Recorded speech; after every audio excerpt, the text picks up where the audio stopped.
world of cable news screaming and social media echo chambers, it's easy to lose the signal in the noise. Every day, policy is debated, votes are cast, and your tax dollars are spent. We cut through the headlines to bring you the critical context you need, focusing on what's really going on in news and politics. Welcome to the Analytical Iowan Podcast. This is your daily dose of fact-driven politics. Let's analyze today's news. Here's Eric. And we are back here on the Analytical Iowan Podcast. It is Saturday, January 31st, as I'm recording this. Going to get this recorded, get some TikToks recorded for tonight. And hopefully this will get up and be posted here yet before the end of the day, but hopefully, if not, in the early morning hours of Sunday. Now, we've got a lot to talk about because there's always a lot to talk about when it comes to this administration. And one of the first things I want to talk about, and I don't want to spend a lot of time on it, but the Melania movie came out yesterday. And last I saw, it was on track to make like $9 million at the box office, which is horrendous. Now, it only had a budget of like 75, 80 million. And that's still, it's still a low budget. Sure, 9 million sounds great, but this was opening weekend. This is going to be the biggest weekend this movie does. That means they've only made like a tenth, maybe a little over a tenth of their budget back, and normally they would want to make at least half on opening weekend. In order to be considered a success. And I've read some stories talking about how I think it was in London they only sold one ticket during the premiere showing. So this movie is not doing well. Now, Melania Trump was given a large payday. I think it was like $40 million for this movie, talking about how she came from being an immigrant to becoming the first lady, etc. And you couldn't pay me to go see this. You really couldn't. I have no interest in seeing it. I have no interest in making her money, giving any more money to Jeff Bezos and Amazon for a movie I don't care to see. The thing is, you would think that this might not do that bad, considering it is about indirectly Donald Trump, and the Trump-fucks and the MAGAs would go out and spend their hard-earned money, but they're not. They're not out supporting this movie. They're just ignoring it. So this movie's going to flop.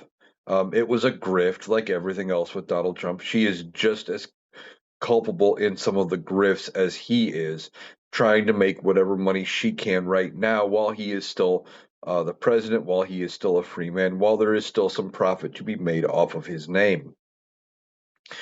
Now, there was some reporting and some TikToks I've seen by people I like who are talking about this story that Boston and other places, there were some Craigslist ads out offering free tickets and $50 to anybody who wanted to go see the Melania movie. Like I said, you couldn't pay me to go see this, but there's from what I've gathered, and I looked into this just a little bit, it seems like those two things actually, the Craigslist post was real. Somebody did post it, but it was nothing official by Amazon, by the Trump administration, by the Trump campaign, by the Trump organization. Nobody like that. Nobody connected to the Trumps or Melania or MGM, who I think made the movie, had anything to do with it. So the post being real, but the connection wasn't. Now, that doesn't mean that it wasn't something done by somebody connected to Donald Trump, just that maybe they found a way to hide it. I don't know. But it sounds like at least that if we hear about this, that they were paying people to go, it sounds like that might not be entirely accurate. Now, we had heard during Donald Trump's campaign, and there were some verified posts and things that they were able to prove were connected to the Trump campaign, where they were paying people to attend. So it wouldn't surprise me if they had somehow connected to it, but they found a way to do it in a way that was not nearly as obvious because, well, um, they they're embarrassed by it. Really, I guarantee you, it's got to be embarrassing for Donald Trump to have to go pay people, if this is true, to go see a movie about his wife. Now, honestly, I don't know that he cares directly about what involves her as much as he would view it as a reflection on himself. Remember, Donald Trump is a narcissist, and everything about him is about how it reflects on him. So her movie fails, it's because people think he's a failure, something like that. That's how his brain works. Um, and Donald Trump is not, uh, in his right mind. We've been talking about this.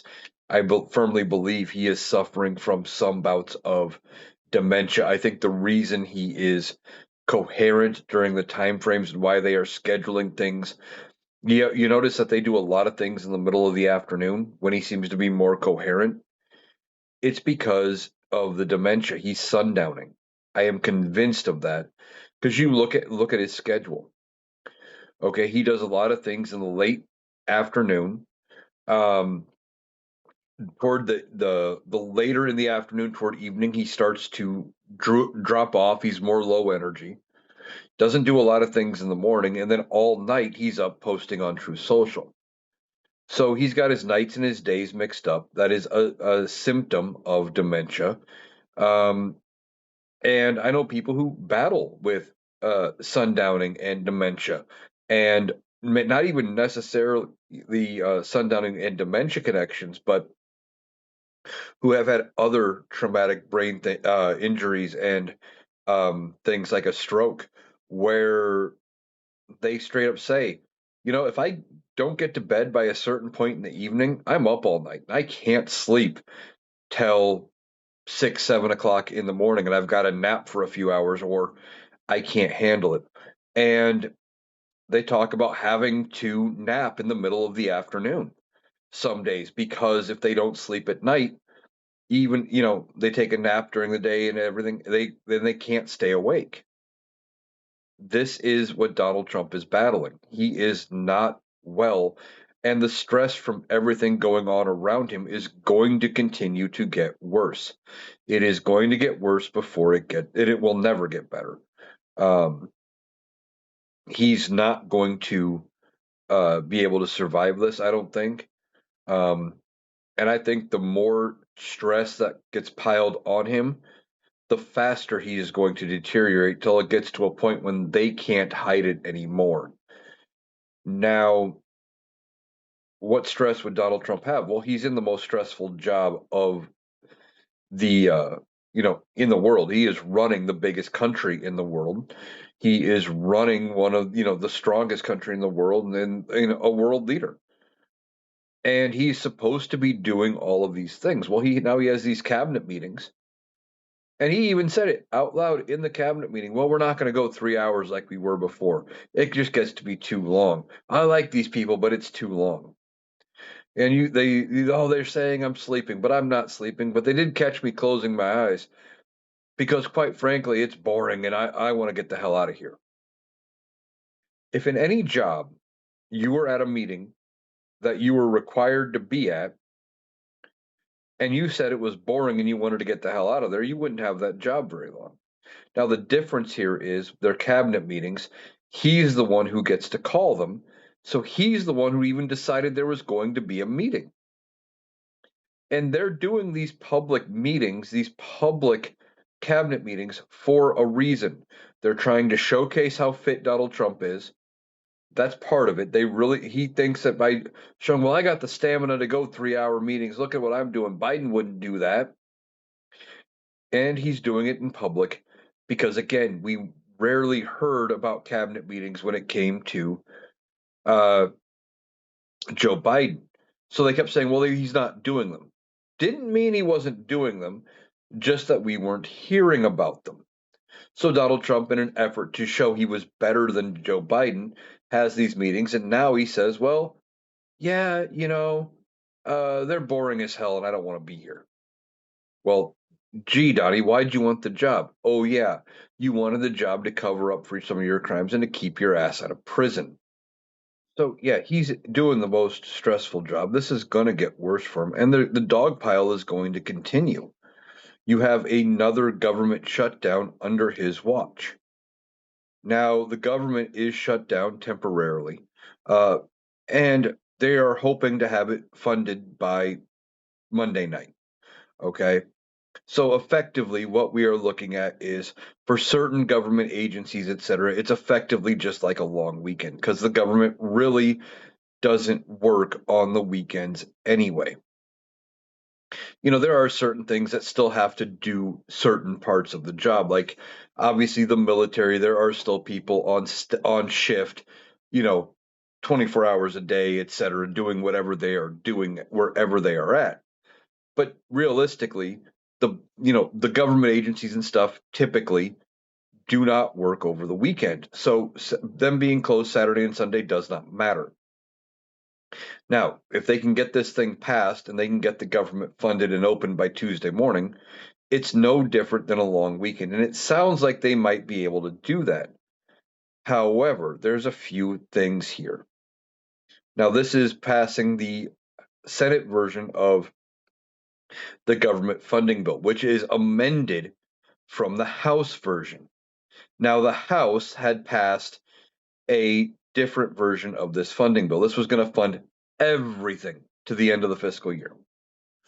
And there is a rider in this bill that would remove the agreement that was put in, and I think it was in the October bill to keep the government open, where members of Republican senators could end up suing the DOJ and getting paid for $500,000 each for per occurrence for varying things involving when their cell phones were taken because of a criminal investigation into January 6th.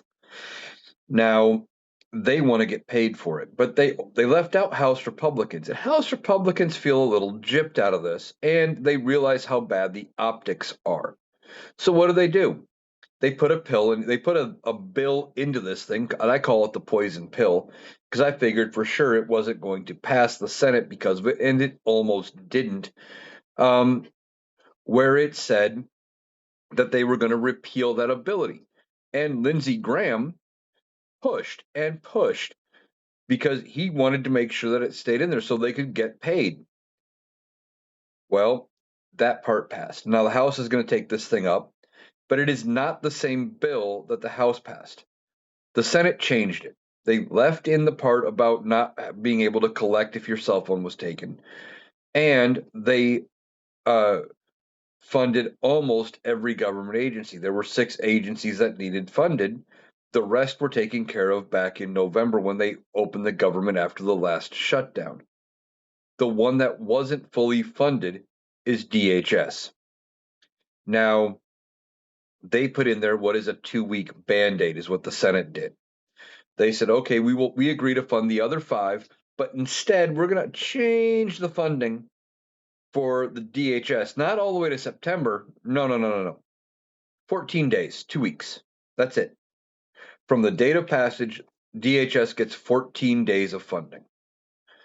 Now, what that means is that in that 14-day period, the Republicans and the Democrats are going to have to work together ahead of a planned congressional recess to work out some stuff for DHS and ICE, trying to figure out what they want to do, how they want to limit it. And some of the proposals shouldn't need to be put down, but they are. Now, what are they talking about? Well, one of the things they want to do is they want to prohibit ICE agents, and I believe beyond ICE, other federal law enforcement, from wearing face covering masks, except in conditions when it is necessary, like when they know they are dealing with something where they would need to have like a normal hospital mask, etc., which those cases are typically rare. Okay. Then they want to require body cameras be turned on and worn because you're seeing a lot of these ICE agents aren't wearing body cameras. They're not. They're out doing what they're doing, trying to get away with it by not wearing body cameras. There's funding, and they for them to buy body cameras, but they're not using them. Well, gee, I wonder why. Maybe it's because they don't want records of what they are doing. They want ICE agents to be fully identifiable. Now, I'm not saying they need to have their name and social security number out on their stuff, but you know how most of the time when you see law enforcement out in other places, they're clearly marked, exactly what they are, clearly marked what department they're in if you're dealing with feds. And a lot of times they have a badge of some kind that is clearly visible. And like when it comes to local law enforcement, the number's right there on it. And a lot of times they're wearing a name clip with rank and last name. Shouldn't be too hard. That's a lot of federal departments do that. And that's what they're pushing for. That's the big things. They also want to stop the roaming raids and, to where they're just marching through, cities looking for people. So we will see if they ultimately come to a deal and pass this in the House of Representatives. Now, House Minority Leader Hakeem Jeffries has said that the Democrats are not going to back this bill, and that they are not going to go with this procedural motion to fast track it. Now, normally there are rules about how a bill needs to be introduced, how much debate, etc., before something can get passed.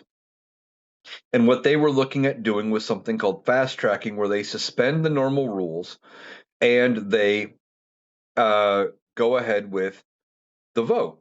But that takes 2/3 of the chamber. They would need Democrats. And Hakeem Jeffries has said, not going to happen. We're not doing it. We're not stepping in. If you want to pass this, we do it the normal way. We're not going to fast track it for you. Now, I don't know if there's going to be more holdouts, and for all we know, there could be. Because they have such a thin majority in the House of Representatives at this point. Only a couple of no votes by Republicans would sink this thing. Now, the initial bill that went to the Senate was passed with Democratic support. And I don't know that those Democrats are going to still support this version of the bill. Why? Because they were taken to task for supporting it in the first place. People are pissed about ICE and ICE having funding. So what are they going to do? Who knows?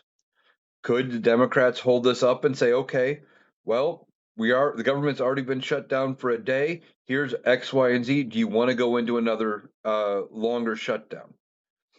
And we could be back into a shutdown fight. I don't know. And the Republicans could get their shit together and pull this together and end up passing it. Thing is, if this passes, it's still not going to solve the problem with ICE because none of those changes I talked about are in this bill. They are things Democrats want to hammer out in the next 2 weeks in order to keep funding ICE going forward. So it's not a guarantee. And there was initially going to be $10 billion additional funding for ICE in this bill.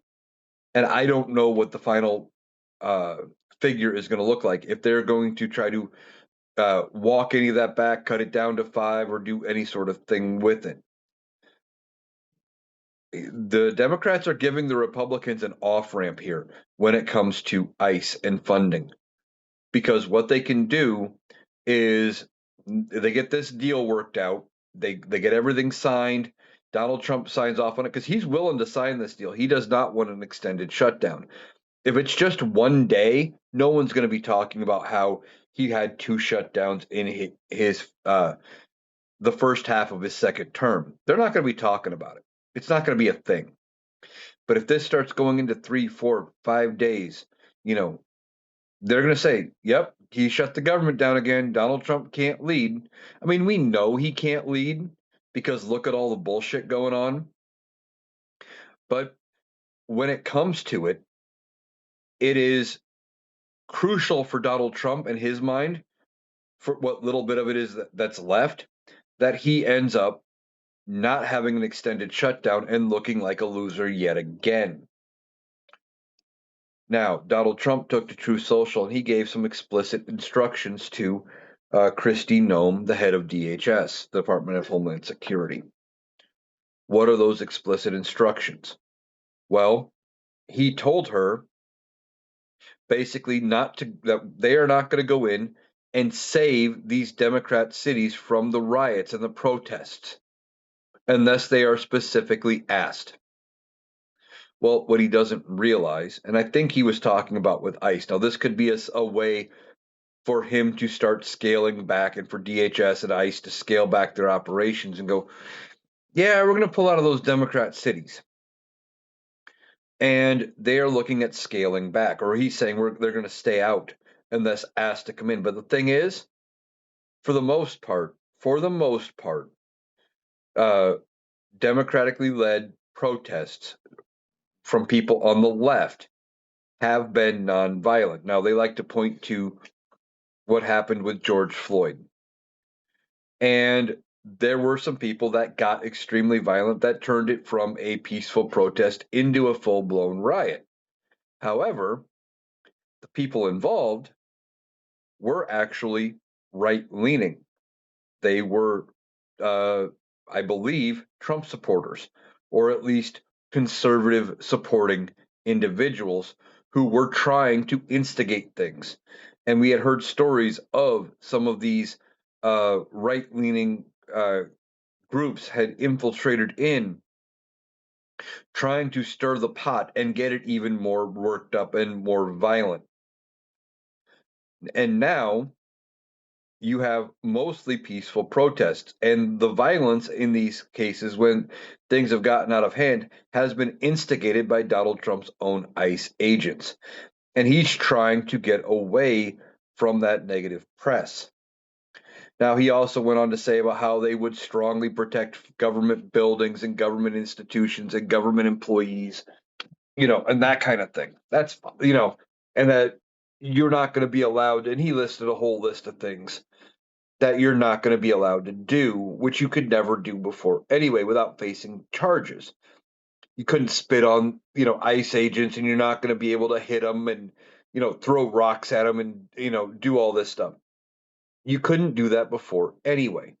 So I don't know what he's talking about, but he's acting like he's coming up with something new. It's probably the dementia yet again.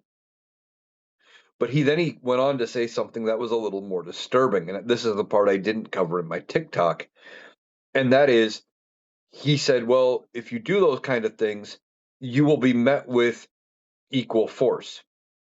That's not how that's supposed to work, Donnie. What's supposed to happen is if you do something like assault an ICE agent, guess what? You get arrested. You get thrown in jail. You sit before a judge and you have a hearing and you go to trial. And if they can prove you assaulted them, say if they're actually wearing body cameras and they can prove you did it without them, in that they didn't provoke you, guess what? You spend some time in jail.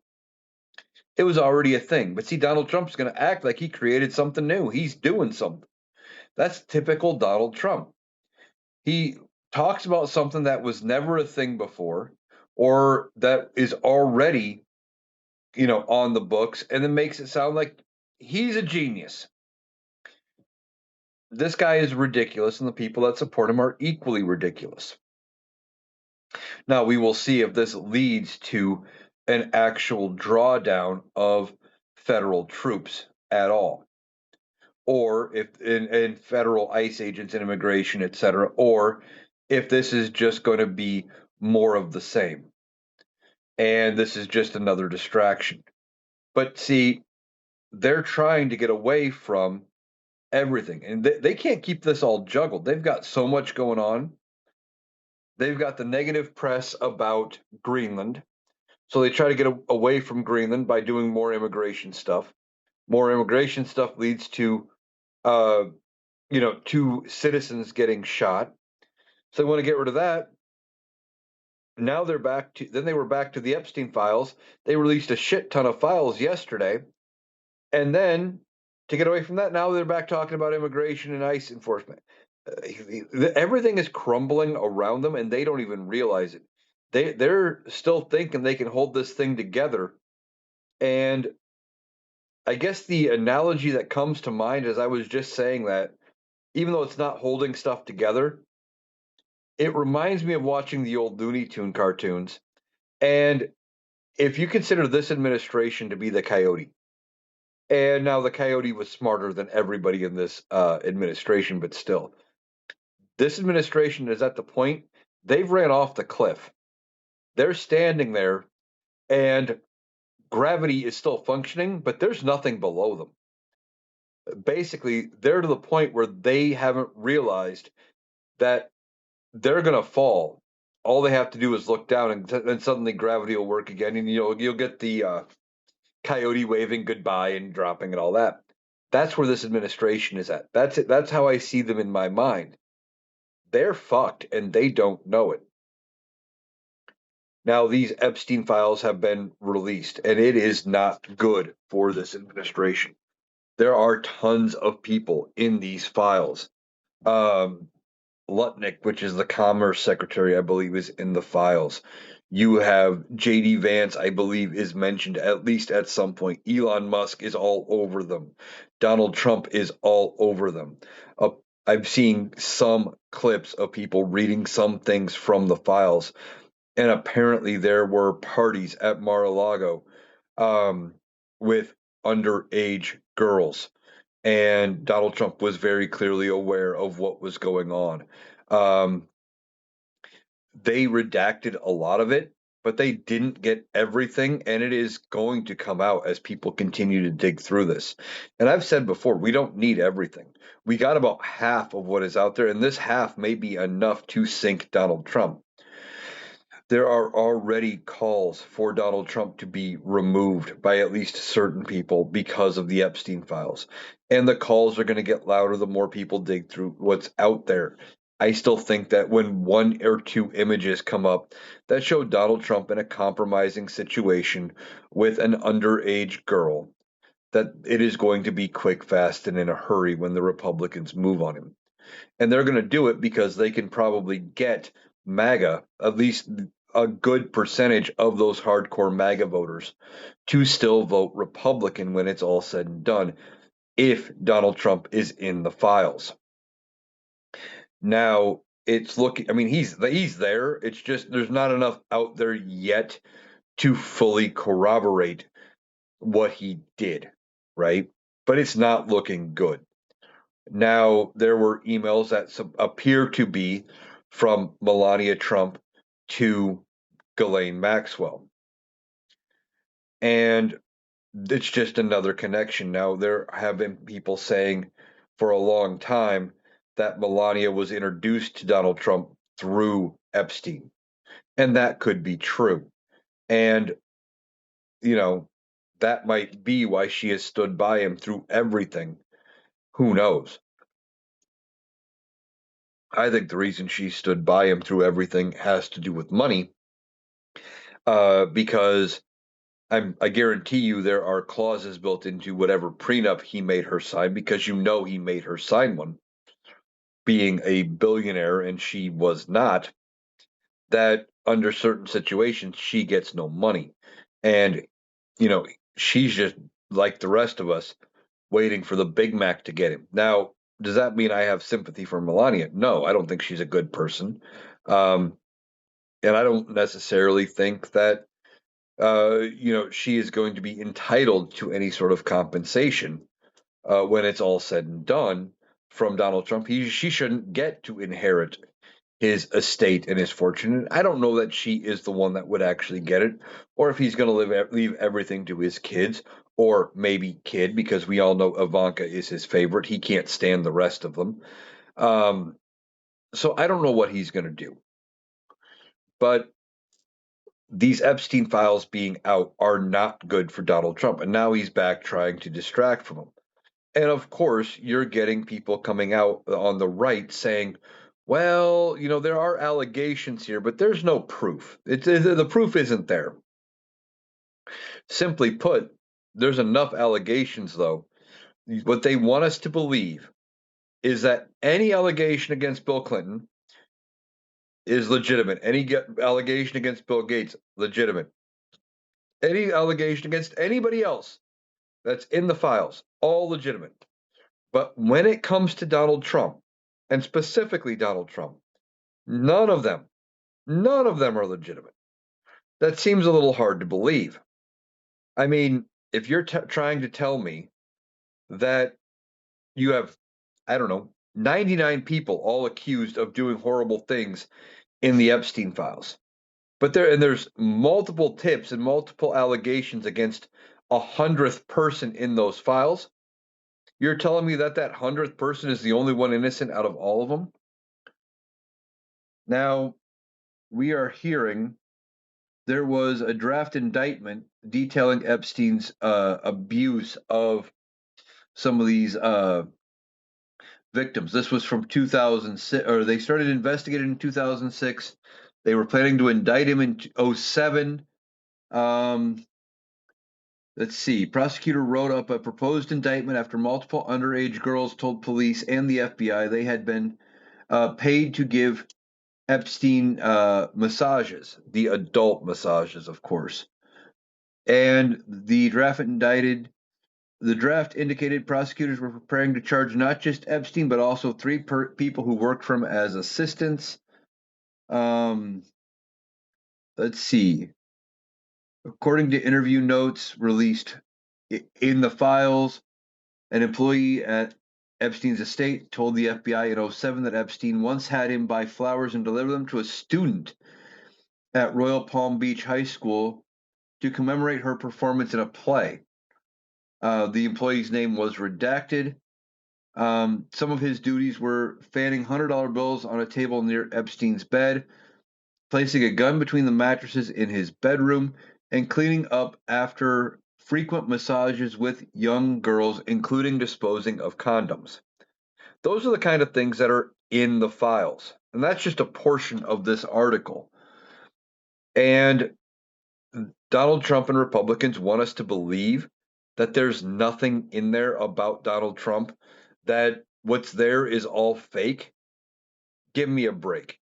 It's going to come out. Now, what I think is going to happen is there's going to come, as people are, scrolling through this, there are people spending, every hour that they can, every minute looking at these files. Something's going to come up that they did not redact entirely.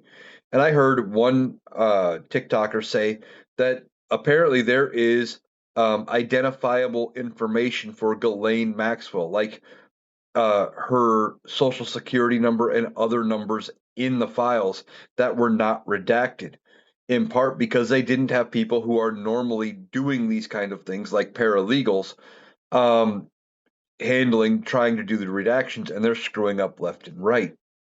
And I think that's what releasing these files is going to end up being, another screw up from this administration, because they do things and they're incompetent. Now, they were supposed to release the Epstein files a month and a half ago, but we better late than never. We got at least this chunk, and the rest are, the DOJ is saying they're not coming, but I bet they do at some point. Something else is going to happen at some point down the road. They're going to need another distraction, so they're going to throw us another bone, maybe another million and a half files, something like that. Oh, hey, look, here's more, as they find ways to redact them to keep certain people out. But the thing is, with these Epstein files, it is just one piece of the puzzle. But I think this is going to be the big piece. And like I said, I think this is the one that's going to take down Donald Trump. Something's going to come out, and the Republicans are going to make a move.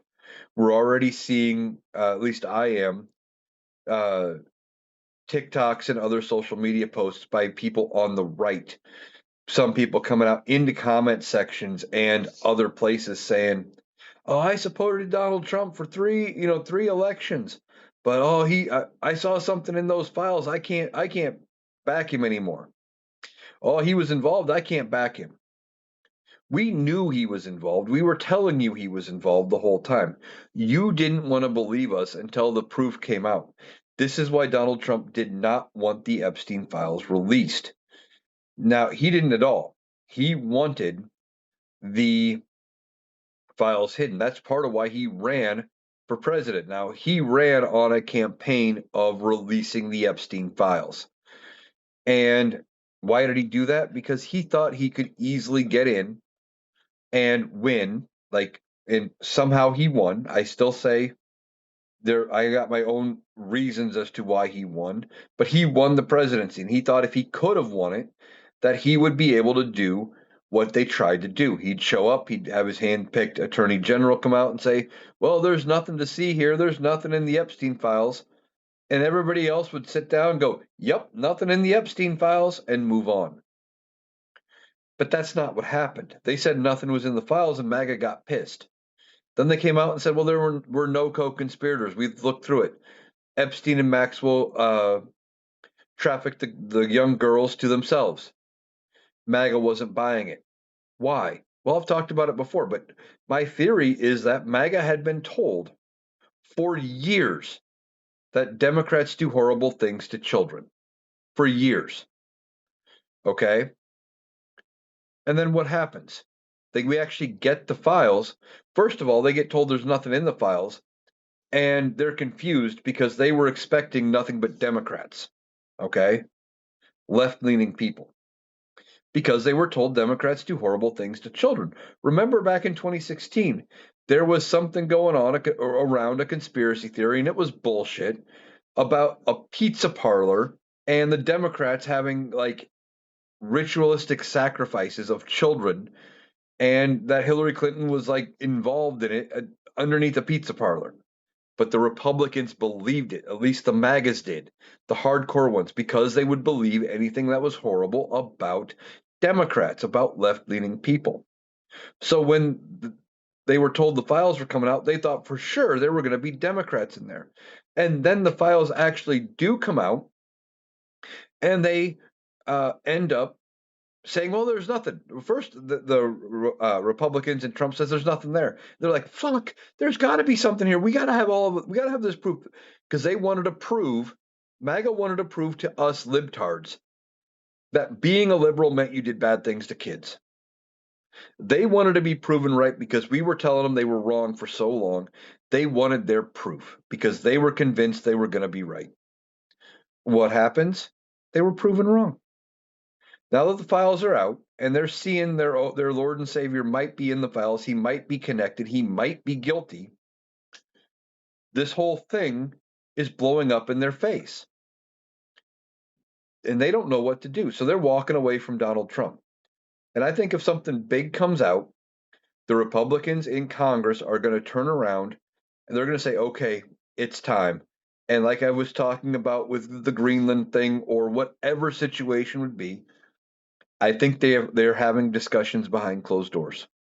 And when they know they have the votes in both chambers, you are going to see articles of impeachment against Donald Trump. And the high crimes and misdemeanors listed against him this time are going to be related to being connected to Jeffrey Epstein and whatever evidence is out against him for the things he has done to underage girls.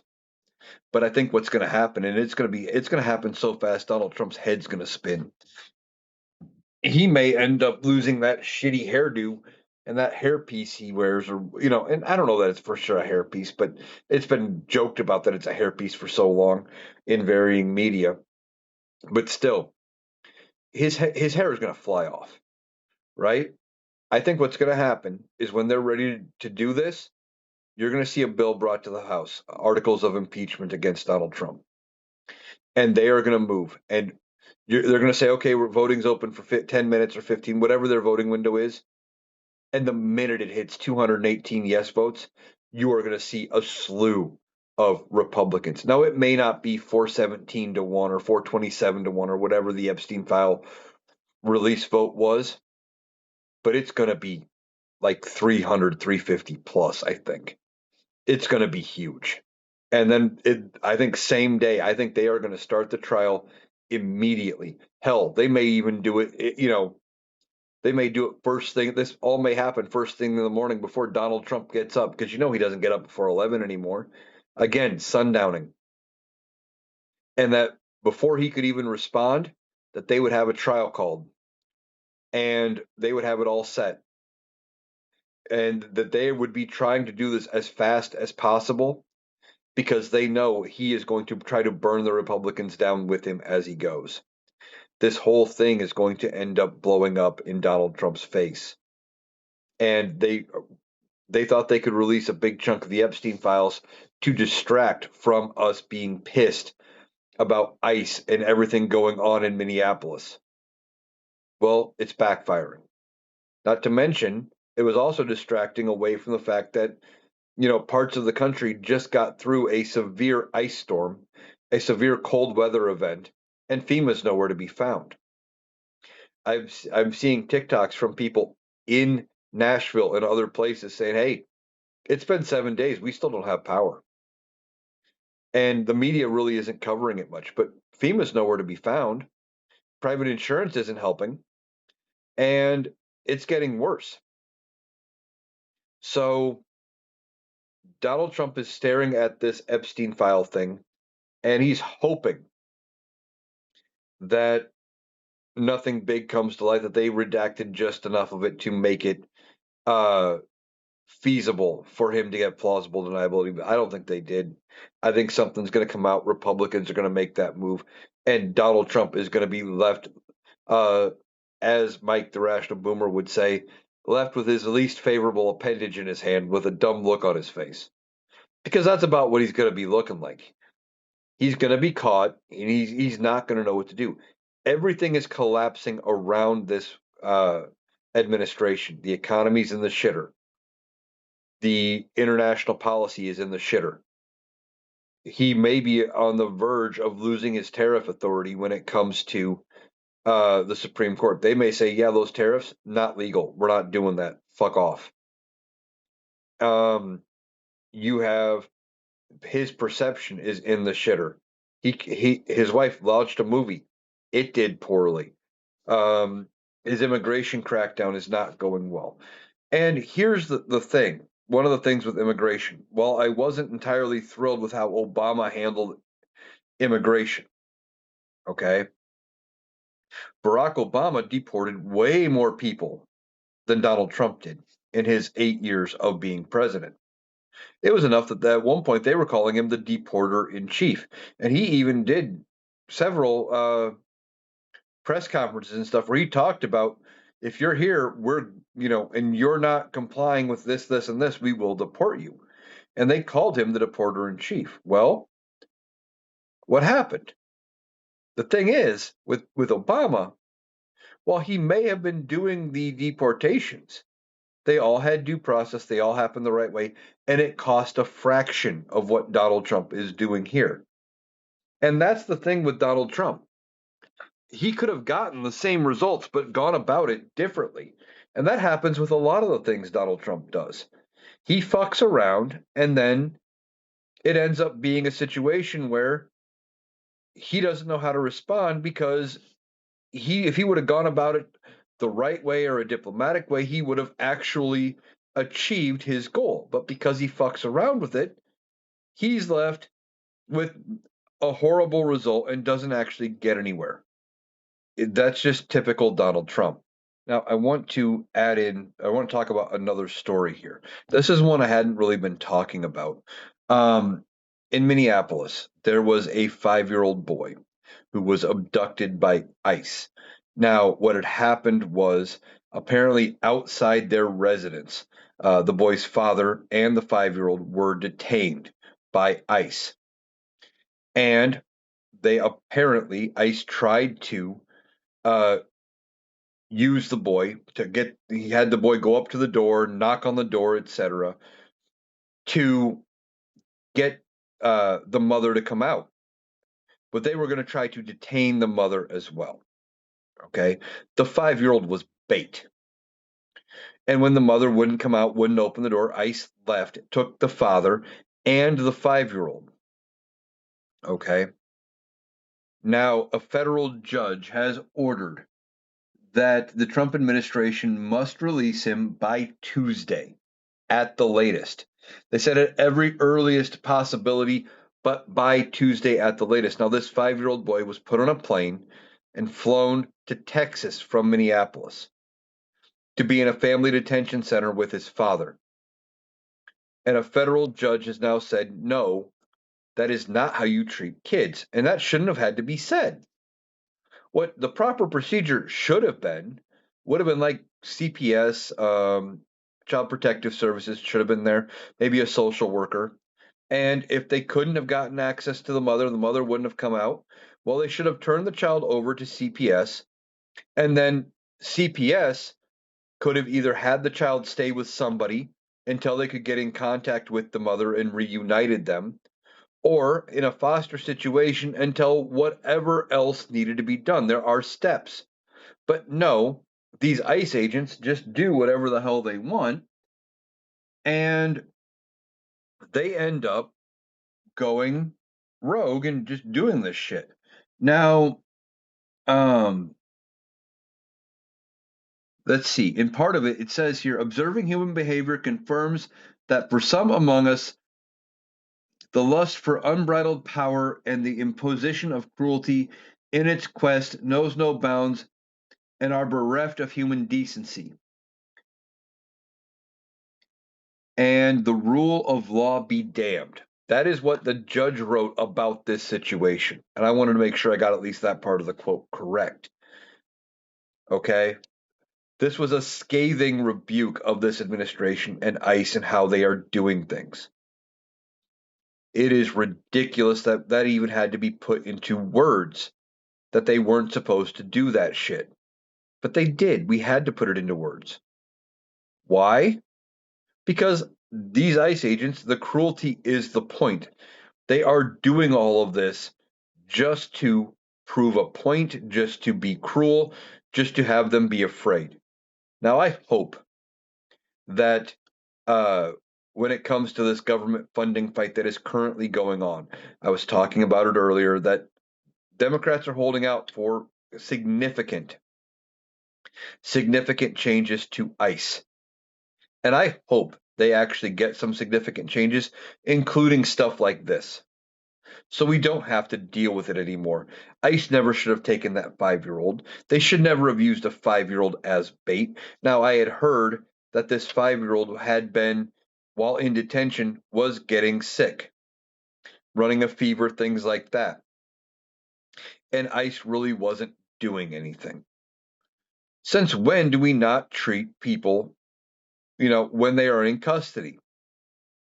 You hear of, I see TikToks from people who had been to prison talking about having to go because they were in prison. They needed something from medical, they needed medical attention. They got it.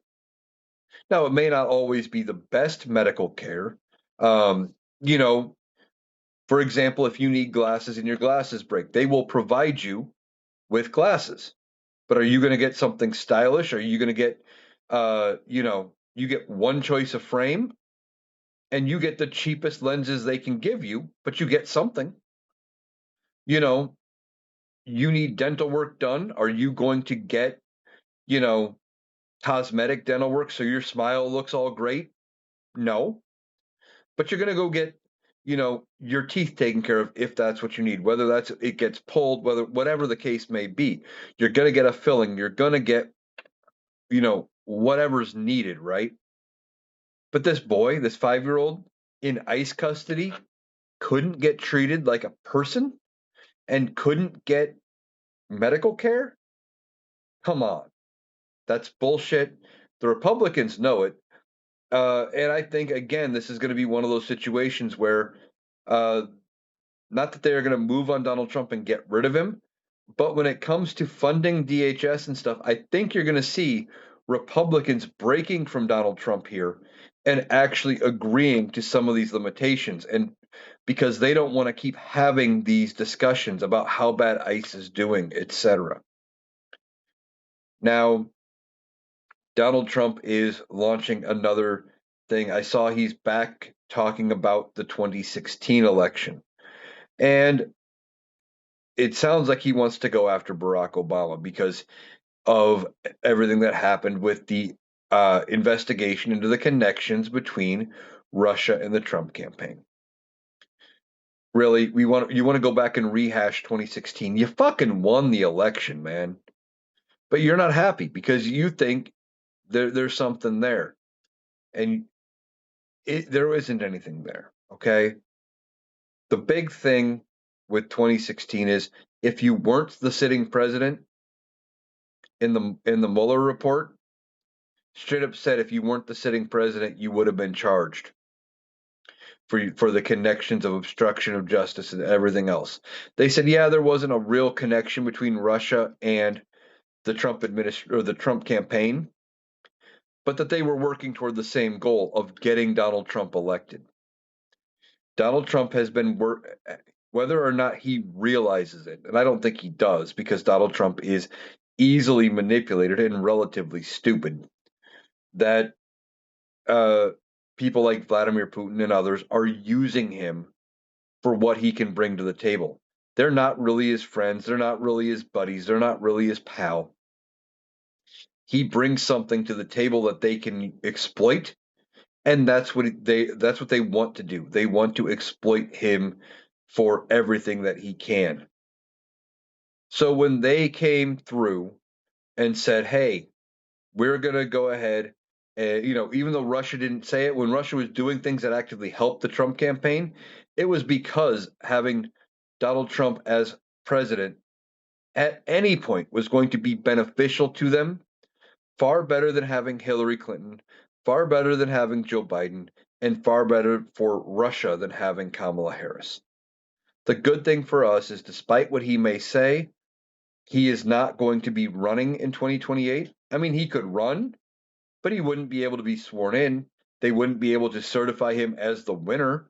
The way I understand it, his ballots would not count. So does he want to give whoever the Democratic nominee is, a clean 50-state sweep? Sure, let's do that. I'm all for it, but I don't think we have to worry about it because I think his health is going to take care of it for us. We've been talking about his health and how poor his health is doing.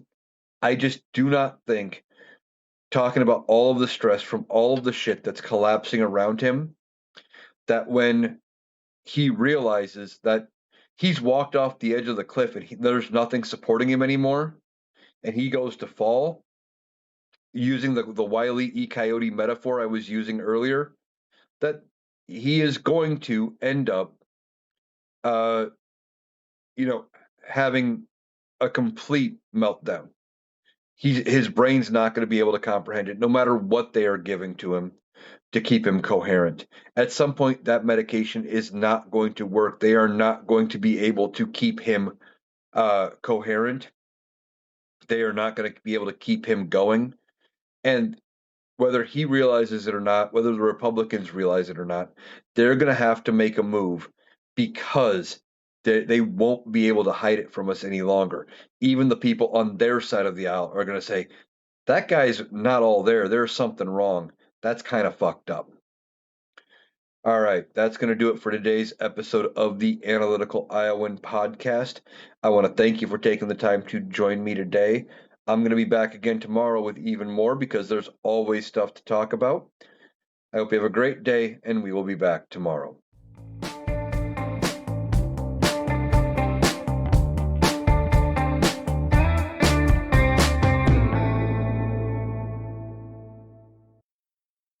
That was Eric.